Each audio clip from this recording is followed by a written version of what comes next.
बच्चों, आपके बीच science 10th class का ऑब्जेक्टिव पार्ट 1 प्रस्तुत कर रहा हूँ। मुझे पूर्ण विश्वास है कि ये प्रश्न आपको लिसन एंड पास की गारंटी देगा। पहला प्रश्न है, लेंस की आवर्धन का SI मात्रक क्या होता है? तो लेंस की आवर्धन क्षमता का मात्रक कुछ नहीं होता है, ये मात्रक विहीन होता है। अगला प्रश्न, अवतल दर्पण की फोकस दूरी होती है। अवतल दर्पण की फोकस दूरी ऋणात्मक होती है। अगला प्रश्न की ओर हम बढ़ते हैं। गोलीय दर्पण के परावर्तक पृष्ठ की वृत्ताकार सीमा रेखा का व्यास क्या कहलाता है? तो इसका व्यास गोलीय दर्पण का द्वारक कहलाता है। नेक्स्ट प्रश्न की ओर बढ़ते हैं। फोटोग्राफी कैमरा का अभिदृश्यक क्या होता है? तो इसका अभिदृश्यक उत्तल लेंस होता है। प्रकाश के परावर्तन के कितने नियम हैं?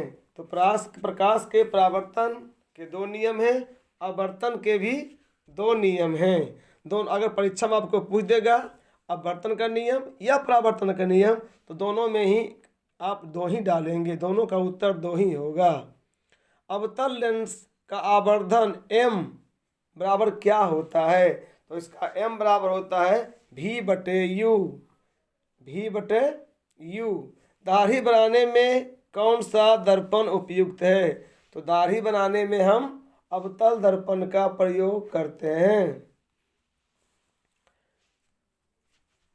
किसी उत्तल लेंस की फोकस दूरी हमेशा होती है। तो उत्तल लेंस की हमेशा फोकस दूरी पॉजिटिव होती है। निर्वात में प्रकाश की चाल क्या है? आप सभी जानते हैं कि निर्वात में प्रकाश की चाल 3 × 10⁸ मीटर पर सेकेंड होता है। कौन सा लेंस अपसारी लेंस कहलाता है? तो अवतल लेंस को हम अपसारी लेंस और उत्तल लेंस को अभिसारी लेंस कहते हैं। ये दोनों प्रश्न आपको टैली कर जाएगा प्रश्न में। समतल दर्पण द्वारा बना प्रतिबिंब कैसा होता है? तो समतल दर्पण द्वारा बना प्रतिबिंब काल्पनिक होता है। काल्पनिक किसका उत्तर है? सरल सूक्ष्मदर्शी में किसका उपयोग होता है? तो सरल सूक्ष्मदर्शी में उत्तल लेंस का प्रयोग होता है। उत्तल लेंस इसका उत्तर हो गया। उत्तल लेंस है भैया, उत्तल लेंस।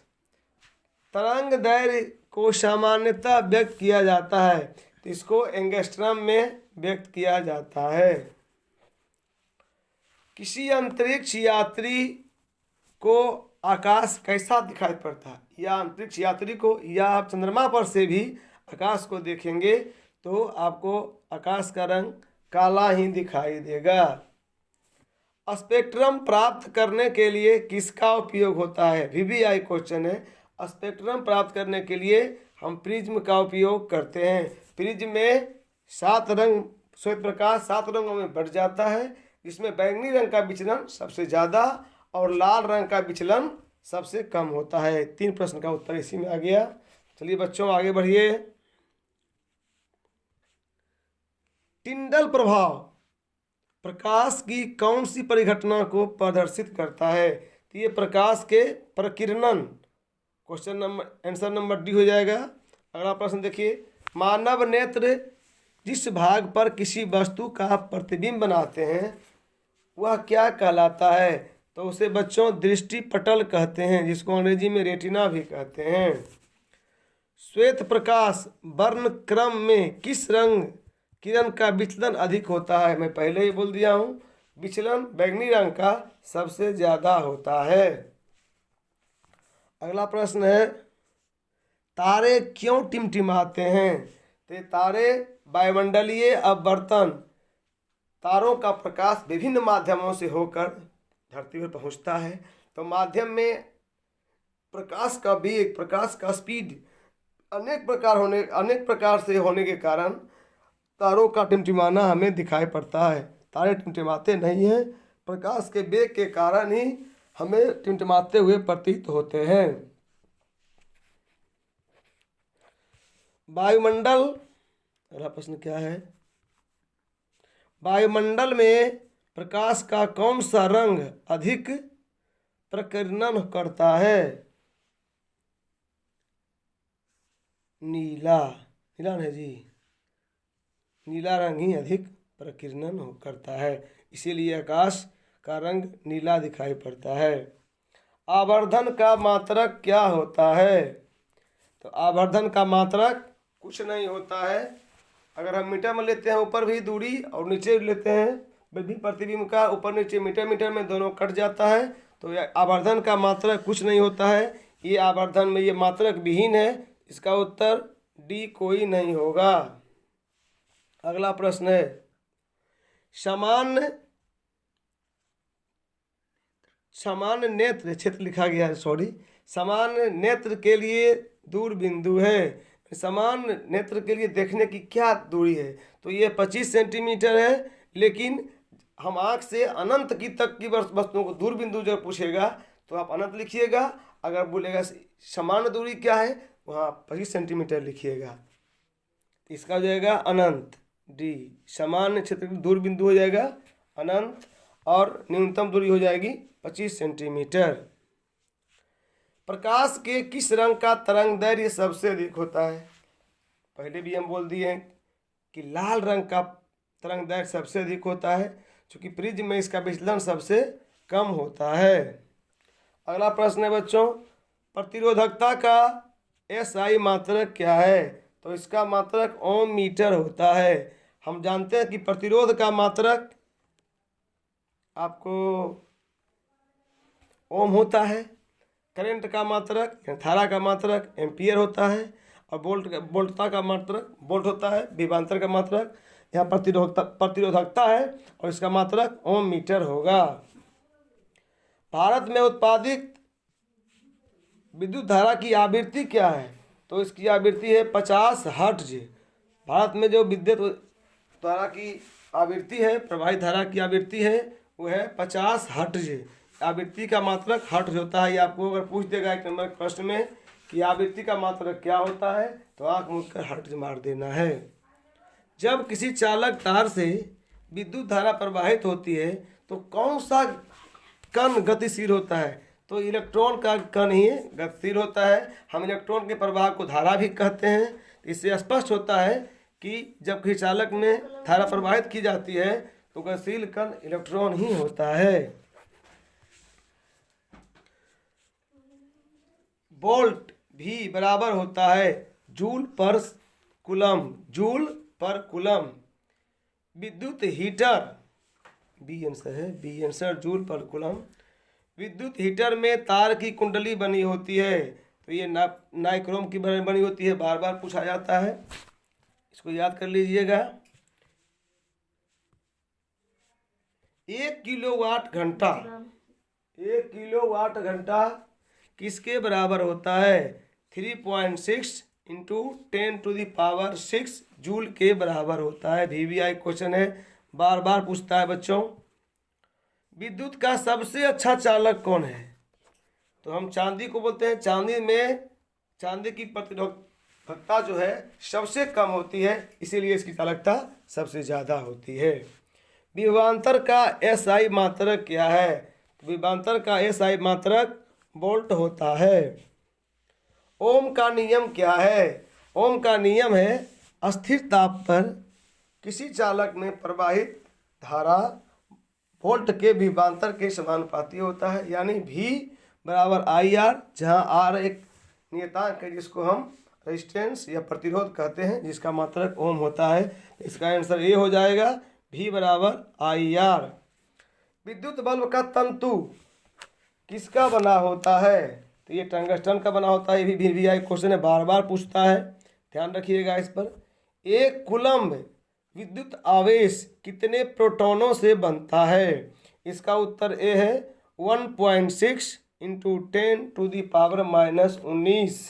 ओम नमः नमः शिवाय। ओम नमः शिवाय। देखिए मंत्र का जाप भी हो रहा है।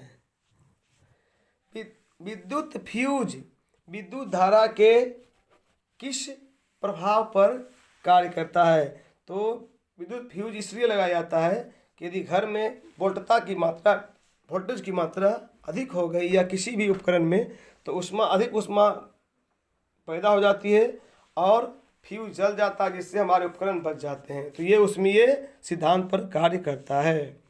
कार्य करने की क्षमता को क्या कहते हैं? कार्य करने की क्षमता कार्य करने की क्षमता को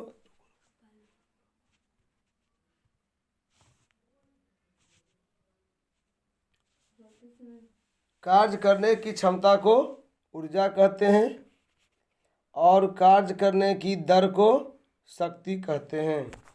विद्युत चुंबक बनाने के लिए किस पदार्थ के छड़ का उपयोग होता है? तो इसमें हम नरम लोहे के छड़ को प्रयोग करते हैं। डायनेमो भी आए क्वेश्चन। डायनेमो जो कि विद्युत चुम्बकीय प्रेरण पे कार्य करता है। डायनेमो परिवर्तित करता है यानी बदलता है। डायनेमो बदलता है यांत्रिक ऊर्जा को विद्युत ऊर्जा में। ध्यान देना बच्चों, यांत्रिक ऊर्जा को विद्युत ऊर्जा में। भी आए क्वेश्चन है, आपको पूछ सकता है डायनेमो क्या है। लिखिएगा डायनेमो एक ऐसी युक्ति है जिसके द्वारा यांत्रिक ऊर्जा को विद्युत ऊर्जा में परिवर्तित कर सकते हैं। 2 नंबर का प्रश्न अगर पूछ दिया तो इसमें देखिए एकदम आंख मूंद कर दिखिएगा, 2 नंबर आ जाएगा। विद्युत मोटर परिवर्तित करता है। तो मोटर करता है हमको विद्युत ऊर्जा को यांत्रिक ऊर्जा में। जैसे चक्की वाला आटा पीसते हैं, उसमें क्या होता है, मोटर लगा होता है, उसमें करंट डालते हैं तो ये घूमने लगता है और आटा पिसाता है। इससे क्या क्लियर हो जाता है कि ये ऊर्जा को, करंट को मैकेनिकल एनर्जी में यानी विद्युत ऊर्जा को यांत्रिक ऊर्जा में परिवर्तित करता है। अगला प्रश्न है, किस युक्ति में विभक्त वलय दिक् परिवर्तन का कार्य करता है? तो इसमें हो जाएगा विद्युत जनित्र, यानी जिनको जनरेटर बोलते हैं। विद्युत जनित दिक् परिवर्तन का कार्य करता है। लघुपतन के समय जब होता है शॉर्ट सर्किट, विद्युत धारा का मान क्या हो जाता है, बहुत अधिक बढ़ जाता है, इसीलिए उसका ऊष्मीय प्रभाव बढ़ जाता है और फ्यूज हमारा जल जाता है। नरौरा नाभिकीय विद्युत संयंत्र किस राज्य में है? तो नरौरा आपको महाराष्ट्र में है। चलिए बच्चों, प्रकृति में पृथ्वी पर ऊर्जा का मुख्य स्रोत सूर्य भगवान है। इसका उत्तर सूर्य हो जाएगा। अनवीकरणीय कोयला का स्रोत क्या है? कोयला है, जिसको फिर से हम अनवीकरणीय मतलब इसको हम फिर से बना नहीं सकते। जो प्रकृति द्वारा मिला हुआ है उसी का उपयोग करना है, खत्म हो जाएगा फिर हम पैदा नहीं कर सकते। तो ये कोयला हो जाएगा। अनवीकरणीय संसाधन भी है, ऊर्जा भी कह सकते हैं। अगला प्रश्न है, जल विद्युत संयंत्र किस ऊर्जा को विद्युत ऊर्जा में रूपांतरित करता है? तो हमारा जल विद्युत संयंत्र स्थितिज ऊर्जा को या विद्युत ऊर्जा में परिवर्तित कर देता है। जैसे आप मैथन डैम जाइए या जहाँ भी डैम है जिसमें जल से बनता है विद्युत, जल को टरबाइन पे गिराया जाता है और टरबाइन घूमने से विद्युत मोटर लगी रहती है, मोटर घूमता है और उससे विद्युत बनाया जाता है और उसका सप्लाई किया जाता है। पवन विद्युत जनित्र में पवन की चाल कम से कम कितनी होनी चाहिए? तो पवन विद्युत जनित्र में जिससे कि हम बनाते हैं विद्युत धारा को 15 किलोमीटर प्रति घंटा कम से कम होना चाहिए, तभी वो काम करेगा। चैप्टर चेंज करते हैं। रासायनिक अभिक्रिया में भाग लेने वाले पदार्थ को, अब हम घुस रहे हैं भैया केमिस्ट्री में। VVI क्वेश्चन है, ये पार्ट 2 है, पार्ट 1 है, पार्ट 2 उसके बाद बनाएंगे हम। किसी रासायनिक अभिक्रिया में भाग लेने वाले पदार्थ को अभिकारक कहते हैं और भाग लेने के पश्चात होता है जो प्रतिफल प्राप्त होता है उसको हम प्रतिफल प्राप्त कहते हैं और जो भाग लेते हैं उसको अभिकारक कहते हैं। इसका उत्तर हो जाएगा अभिकारक। जब किसी अभिक्रिया के समय किसी पदार्थ में ऑक्सीजन की वृद्धि होती है, अगर ऑक्सीजन की वृद्धि हो गई तो उसे हम उपचयन कहेंगे, और ऑक्सीजन का ह्रास हो गया तो उसे हम अपचयन कहेंगे। बार बार पूछता है ये प्रश्न और लगातार पूछता है उपचयन और अपचयन। हमेशा ध्यान रखना बच्चों। साग सब्जियों का विघटित होकर कंपोस्ट बनना किस अभिक्रिया का उदाहरण है? तो इसमें ऊष्मा निकलती है, ये ऊष्माक्षेपी अभिक्रिया का उदाहरण है।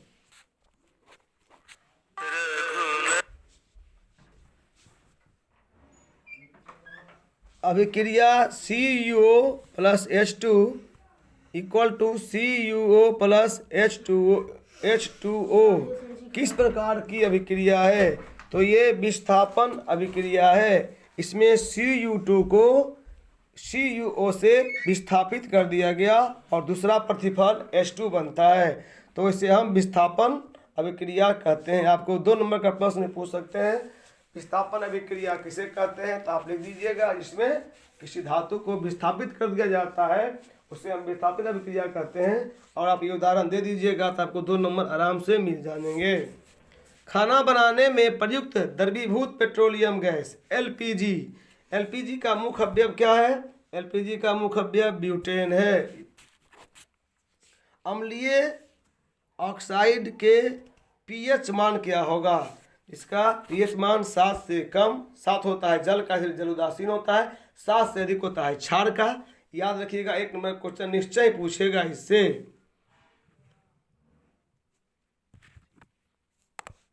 7 से कम बच्चों। बेकिंग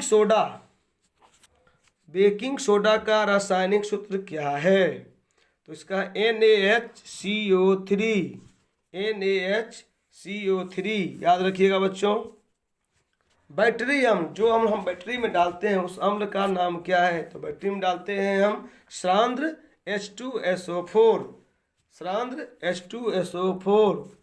अगला प्रश्न है, सोडा एस का रासायनिक सूत्र क्या है?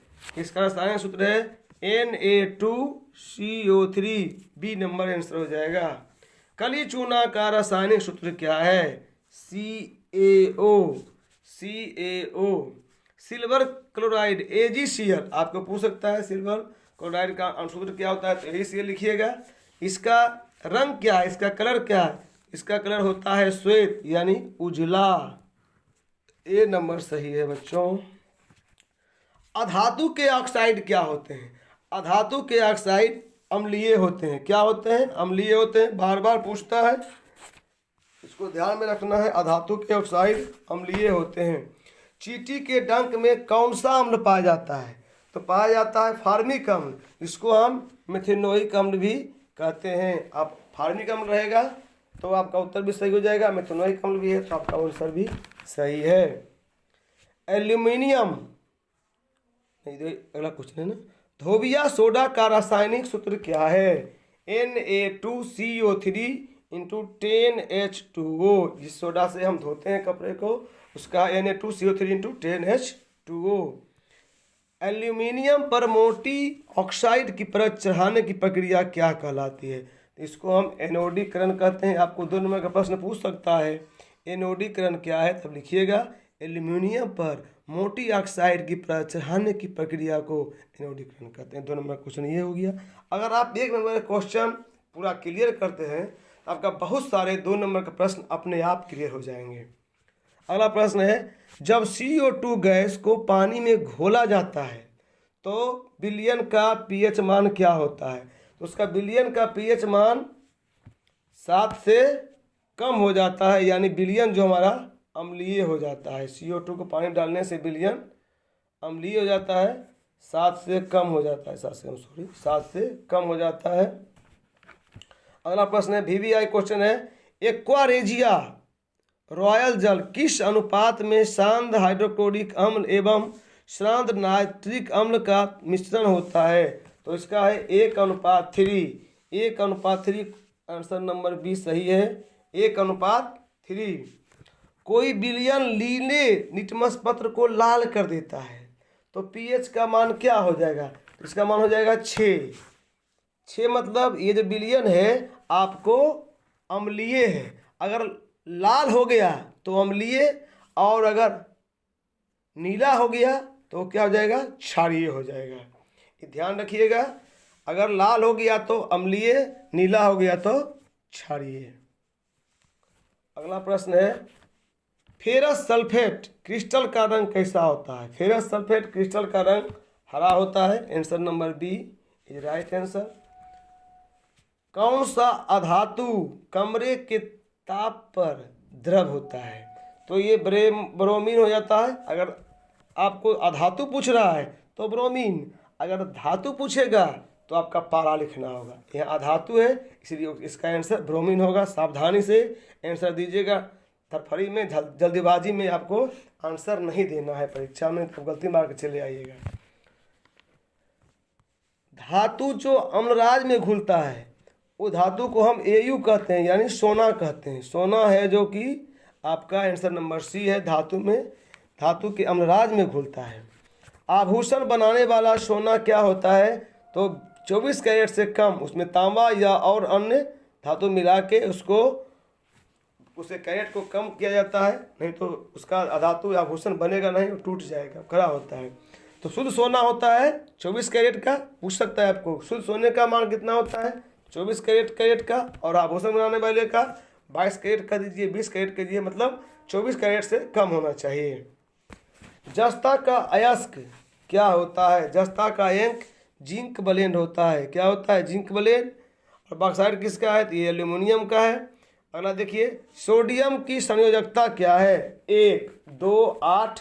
उसके बाद जब अष्टक पूरा हो जाता है 2, 8 क्या बचता है? 1। उसकी परमाणु संख्या क्या होती है? 11, 2, 8, 11। यानी जो सबसे अंतिम बच गया, 1 बच गया, जो अष्टक नहीं पूरा कर रहा है, तो उसका हो जाएगा 1, यानी उसके संयोजकता जो हो जाएगी 1, यानी धातु की संयोजकता जो होती है बहुत कम होती है और वो अधातु की ज़्यादा होती है।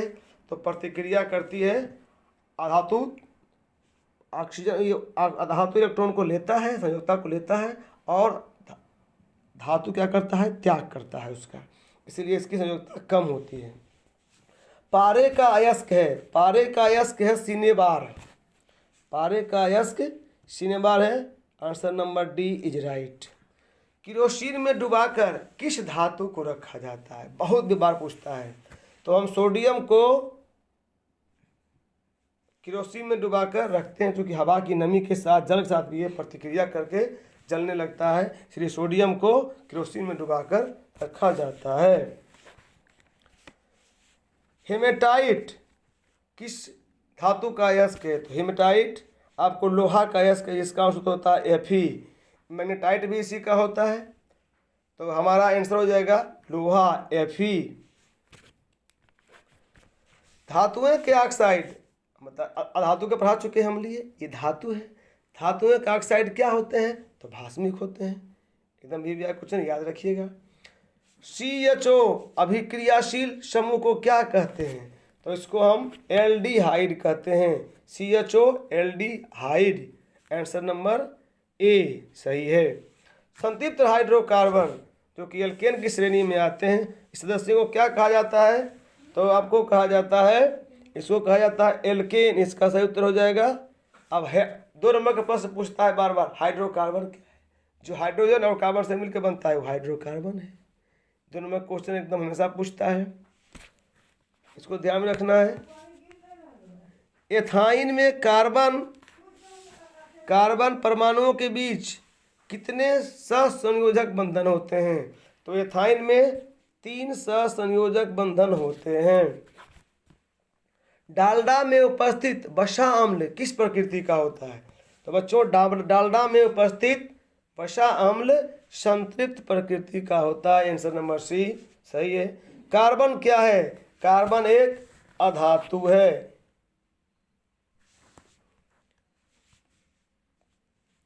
एक अणुसूत्र परंतु विभिन्न सूत्र वाले यौगिक क्या कहलाते हैं? तो उसको हम समावयवी कहते हैं।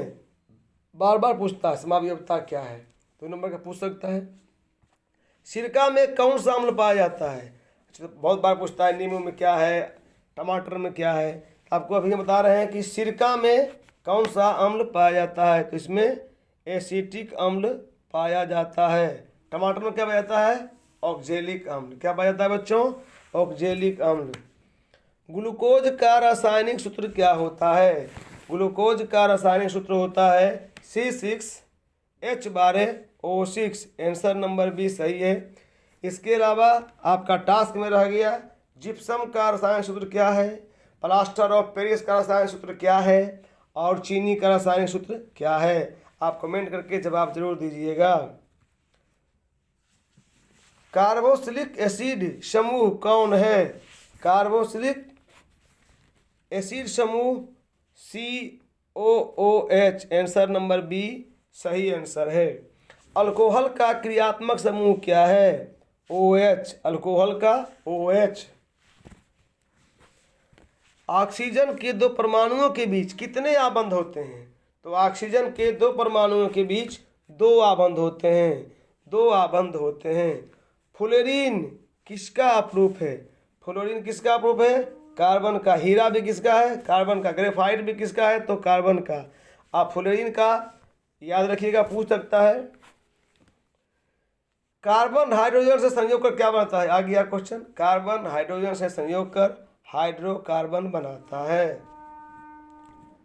लास्ट क्वेश्चन है N2, मिसप्रिंट हो गया है। N2 अणु में नाइट्रोजन परमाणुओं के बीच कितने सह संयोजक आबंध होता है? इसमें 3 सह संयोजक आबंध होते हैं। मैं आशा करता हूं कि ये क्वेश्चन आपको बहुत लाभान्वित करेंगे। ये हमारा पार्ट 1 था साइंस का, और पार्ट 2 हम जल्द ही पेश करेंगे। और मैं दावा करता हूं, मेरी एक्सपीरियंस कहता है कि इससे ज़्यादा क्वेश्चन आपको बोर्ड में ऑब्जेक्टिव में नहीं आएंगे। अगर आप इतना पढ़ के जाते हैं तो आपका 100% मैं आशा करता हूँ आपको लाभान्वित होंगे, आपको बहुत लाभ होगा। नमस्कार बच्चों।